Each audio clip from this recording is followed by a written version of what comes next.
પ્રમુખશ્રી અને સેવાકીય સંસ્થાઓ દ્વારા શ્રીપદ એવન્યુમાં રાહત શિબિર યોજવામાં આવ્યો.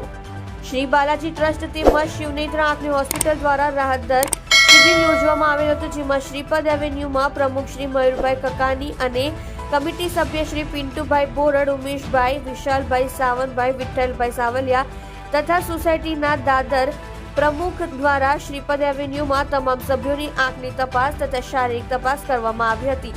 સોસાયટીના તમામ સભ્યોનું હૃદયપૂર્વક સન્માનિત કરવામાં આવ્યા હતા. તેમજ સંસ્થાઓએ પ્રમુખશ્રી અને શ્રીપદ એવન્યુમાં સભ્યશ્રીઓનો ખૂબ જ આભાર વ્યક્ત કરી સામાજિક ક્ષેત્રમાં સહયોગ આપવા બદલ સેવાકીય કાર્યનો ઉત્સાહ વધારવામાં મદદરૂપ થયા હતા. રિપોર્ટર મનોજભાઈ સાથે કેમેરામેન રમેશભાઈ જયસ્વાલ. જોતા રહો live India today news channel. આવાજ ઝૂમ કે ખિલાફ સમાચાર અને જાહેરાત આપવા માટે સંપર્ક કરો.